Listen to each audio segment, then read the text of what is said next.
انتوا بتعرفوا انه انا نباتية مو؟ مصطفى انا شو حاعمل بعد شوي؟ هتجربي تاكلي فراخ لاول مره؟ انا حجرب اكل فراخ لاول مره في حياتي كلها. لا انا جربت مسبقا بس كان الموضوع جدا صعب بالنسبه لإلي. هلا نحن حاليا بمطعم اسمه جيت بوقتك. هو مطعم سوري ولا مصري؟ مطعم سوري اسمه جيت بوقتك. انا في القاهره. انا في القاهره. فادعوا لي يا رب حصور ردة فعلي على الموضوع. ولأول مرة يمكن باكل فراخ دجاج فروج مشوي على الفحم. هلا الأكل حاليا وصل. أنا طلبت تشالنجي وهي الفروج. يا رب ادعوا لي. هي ايه يا حبيبتي؟ شو لازم اعمل هلا؟ لازم اطلب حبيبتي بص سم الله وكده ايه وخلص النية ان شاء الله باذن الله خير.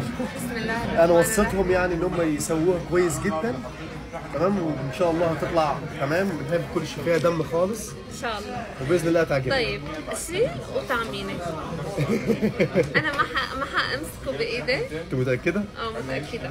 طيب اخد من هنا ولا من اي جزء انت عاوزاه؟ سوا. هلا انا بدي من هذا الجزء اللي هو مشوي زياده. اللي هو من هنا كده يعني؟ خلاص ماشي. يلا.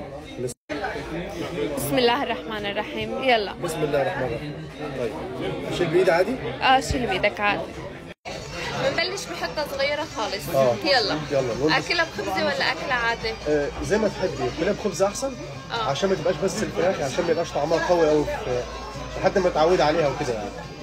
يلا بسم الله. بسم الله. هي اخذتها هيك. بسم الله الرحمن الرحيم. يلا ناكل. ايه؟ يلا بص في رز كمان بسرعة قبل ما توصل الطعم. تعالى. لا يلا اهو شوفي اهي. ما حشوف.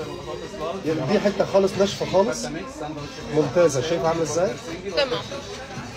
هلا طعم مبدئيا طيب. حكفي خصوصا انه انا جوعانه. يا رب ادعوا لي ما يصير معي شيء بعد هذا الفيديو. باي.